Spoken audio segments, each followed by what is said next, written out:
Hey guys, welcome back to our channel. It's Jess and Amy, and today we're going to talk about some of the spookiest things that have happened in our lives. Kind of an intro into our channel again as we get ready for our ghost hunting adventures. It's also freezing outside. We're in Canada, so there's a lot of snow. And it's really hard to ghost hunt in like feet of snow. So, Yeah, and there's still, I think, currently a cold advisory where the government says that if you go outside, you're going to get frostbite. So we're trying to avoid that. so hopefully when the weather is warmer, you'll get more actual ghost hunting. But until then, you get us. So, I personally, one of my like ghost things that I've experienced is like object possession. So I had these creepy giraffes that were from, I want to say Africa. My grandma's a world traveler, so occasionally she'll like just bring back weird things from all over the world, which I'm sure 90% of them are haunted. It's fine. But these giraffes, they would like sit up on my shelf and they creeped me out. So I had them facing the wall. And I would wake up sometimes and they would be turned around completely and they would be facing the bed again, which would make me so uncomfortable. One of them, it was like this like rope wrapped around like a wire armature, and his neck would only move like if you really forced it, and he was constantly changing the position he was looking in. And I lived like by myself at this point, so I know it wasn't anybody else. And when I cleaned, I would lift their creepy little bodies up, and underneath there were scorch marks on the top of my dresser. And like that's just something that you don't. Why would there be scorch marks? Yeah, that's not normal. Like, I can't think of any other explanation. It's not like I had any candles or anything anywhere near them. I am a very forgetful person, so I have a rule of no candles in my bedroom. That's smart. That's smart. I don't have that rule. That's fair. You're less forgetful than I.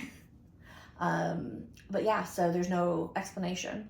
And I didn't want to have these creepy things in my house anymore, so I donated them to, what is the name of the... Valley Village? Thank you. I was like, it's not Goodwill. Valley Village? So basically you just cursed somebody else. Absolutely. Absolutely. I was tired of being the one haunted by creepy giraffes. So now somebody out there, one of you out there maybe, is now in possession of the haunted giraffes that will likely burn your house down someday. Please, if anybody has creepy haunted giraffes, let us know. Especially if you got them at Valley Village somewhere in Ontario. Yeah. They might be mine, and I'm so sorry. I'll write you a formal apology letter. What about you? Do you have any like objects that have been haunted, or yours more like? So I like to collect things that seem like they should be haunted. Whether or not they actually are haunted is still up for debate. You can see my friend here in the background. Maybe we'll hold her up so that you can see her a little bit better.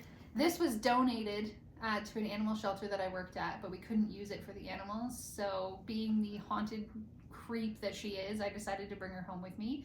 I've never noticed anything particularly exciting with her, but she doesn't usually seem to be in the same place at all times. However, my fiance hates her deeply, and so I'm wondering if he moves her so that she's not near him. So I can't say for sure. He claims he doesn't move her, but... He's claimed that he doesn't have anything to do with ghosts, but... Yeah, he claims a lot of things, so that's her. She doesn't have a name, so if you guys want to try naming her in the comments, she could definitely use a name. Up here, you can kind of see his legs. There's this haunted, he's like a genie kind of guy. I bought him from Valley Village. Like here? Yeah. I thought you got him on your travels. No, he's from Valley Village here in Ontario. She's just gonna climb up and... I'm just gonna climb up and pull him down for you guys so you can take a good look at him. He's also he's just bizarre. Sometimes Valley Village has the most interesting and unique items that you just have no concept of where it came from. I like to imagine that this actually came straight from like India or something in one of those bazaars. Yeah. That he has vibes. I thought you got him while traveling. Nope. He is just one of my best Valley Village finds, even though he's dusty as all hell. But no, I don't have any haunted items unless you count a Furby and the noises they used to make. Yeah, no, we actually, funny enough, not to interrupt you, but my youngest sibling was obsessed with Diego, and he had this like Diego toy that you could program, and it would say like the name and like random facts about you. And he got really creepy, and everybody was scared of this freaking Diego doll. So we took all the batteries out of it, and then we stuck it in our garage. And if sometimes, like late at night, you would still hear him talking, even though he had no batteries in. Genuinely so creepy. And he would be like, I heard you like hot dogs, and then start laughing. And it was terrifying. Okay, so my Furby used to do that, even when I didn't have batteries in, but it would just make these haunting sounds, like, and it'd be in the middle of the night, like you would be fast asleep and you would just wake up to this haunting noises made by this damn Furby. It's just terrifying, and, like, Furby noise. You would take the batteries out and it would still make these noises, and I'm confident that that was not normal. People tell me that was normal and that their Furby did the same thing, so maybe Furbies were just all cursed? They looked cursed. Like, if it happened to everybody, I feel like if you took the batteries out and they still talked to you, they were haunted. 100%. They were haunted. But no, mine was more like actual experiences. So my house growing up was haunted by the ghost of a little girl who had died there of cancer. So her name was Emily. Is this like factual information? Yes. Oh, okay. Yes. I thought you were like, yeah, I know this whole backstory. We used to chat. No. This is factual information. My parents did find out that the little girl had died there in my bedroom. Oh, fun. Of cancer. Her name was Emily. So I guess according to my parents, we used to spend all our time with Emily, and we had no idea of knowing that Emily existed until one day we started telling my mom that we're hanging out with the little girl Emily. And so that really freaked my mom out. And so one day my mom and I were sitting together on the couch, and I was probably like 5 years old at the time, so I don't remember this part. My mom tells it vividly. She's still terrified. So I was probably 5 years old at the time, sitting with my mom on the couch, and at some point I must have gotten up and left and gone to my room to do whatever. Well, my mom thought I was still there because she turned and there was a little girl sitting there. It just wasn't me. Oh my gosh. Yeah. So she screamed and we all came running, and by the time we got there, the little girl was gone. Jeez. Yeah, so my mom tells that story like it terrified her to her core. She's still a little freaked out about the bedroom that I slept in when I was a kid because of that story. Another good one is when we were kids, we were playing out in the front yard. We were playing in the living room, and my dad was out in the front yard. And he was just doing whatever work. He had the door open so that he could hear us in case anything happened. So he's doing work in the front yard, no big deal. He turns and he looks, and a woman walks up the front driveway, up the stairs and into the house where our kids are sitting, and my dad flips out because some random woman is now in our house. He comes running, he's screaming, he's freaking out, and we're just sitting there like nothing ever happened. We didn't see anything. There was no woman, there was nothing there. So he saw an apparition walk up the driveway and into the house where he thought his kids were sitting by themselves. Was like the door? The door was open. Okay, I was like... The door was open so that my dad could hear, because, like, we were young. We weren't super young, but we were young enough that, like, he wanted to be able to hear us in case anything happened. Yeah. So we were just sitting watching cartoons or whatever, and he was outside in the front yard doing his yard work, just making sure that he could hear us if anything happened. Because my older brother and I used to scrap. We used to scrap pretty hard, and we would get into, like, full-blown fights. So he had the door open just to make sure he could hear us. But he watched, and he'll tell this story, too, to this day. He watched this woman, broad daylight, walk up the driveway and into the house. Jeez. Yeah. So lots of spooky shit happened in that house. My current house, there's a man who he's weird though. He doesn't come inside. He's just in the backyard. And like he hasn't interacted with anybody that I know of yet, but I just see him like every time I'm in the backyard in the corner of my eye. And I've done some research, but like where we live, it's a very old city. So there's not a lot of great documentation about like what happened and where and all that type of stuff. So I have no idea. I have a feeling that he died on the property, but that is one of those things that like you'll never know. Yeah. Until we ghost hunt my own backyard. Which we should absolutely do. We should ghost hunt my parents' house. I swear to God, there's still something there. Yeah. Whatever is there does not like my mom. Oh. I think there's more than one spirit there, because there's like the happy little girl that we were friends with, then there's the woman that my dad saw, but then there's like an angrier feeling spirit that you can feel in the basement. So in the basement of my parents' house, I've had several sleepovers down there, and I've had every single time I've had a sleepover down there, I've had at least one person have a panic attack. At least one. And there's nothing like abnormal about this basement. It's a totally normal, fully finished basement. But every single time somebody has a panic attack down there when we're trying to have a slumber party, even if we're not watching horror movies or doing any of that stuff, we're just like having a normal ass like rom-coms and makeup slumber party, there's still somebody that will have a panic attack down there. And my mom, whenever she goes down there, not whenever, that's an exaggeration, but my mom on multiple occasions going down there has had things thrown at her. Oh, jeez. Things will like whiz by her head. Like she's had stuff thrown at her. It's usually small stuff, bottle caps, coins, things like that. But you'll also consistently find dimes in their basement. You will find dimes all over their basement and all through their house. Apparently, dimes in a lot of different places signify that there's somebody on the other side that's like... Yeah, and you will find, so, funny story. Oh no. Funny story, there was a brief period where the dimes were me. Of course they were. Because my mom had learned that dimes meant somebody was on the other side trying to contact you, and it really freaked her out. So I would leave dimes places that only she would find them, like in her shoes and things like that, under her pillow. I would leave dimes. So I was maybe a bit mischievous when I was younger. It was me for a little while. But then I stopped doing it because it stopped being funny. Like, it was only funny for so long. So I stopped doing it. But then I started finding dimes everywhere. And they're like, okay, this is how you want to talk? Yeah, then I started finding dimes everywhere. Then my dad started finding dimes everywhere. Then my brother started finding dimes everywhere. So it was just like there were just dimes everywhere all of a sudden. They were like, oh, okay, this is how it works. But in my defense, the dimes that I was hiding from my mom, like I was usually finding around the house because I was a kid. It's not like I just was made of dimes. So, like, the house already had dimes in it. I just didn't know any of that. So I would collect them and then hide in places for my mom to find. And then when I stopped, the dimes continued. Awful. Yeah. So that house is very haunted. And to this day, the dogs, around the same-ish time every night, will go and they'll stand at the top of the stairs and get angry and, like, woof down the stairs and growl down the stairs. And they'll look up at the ceiling in a certain area different times a day, just randomly. They'll look up and get really angry at this one like section of ceiling that my parents have. And so my dad thought that it was squirrels, but then he went up there and there were no squirrels. So that house is really haunted. So what you're saying is we're gonna go and we're gonna investigate the house. We should. Absolutely. We should. There's weird feelings all through it. There's cold spots. There's everything that you expect. Fair.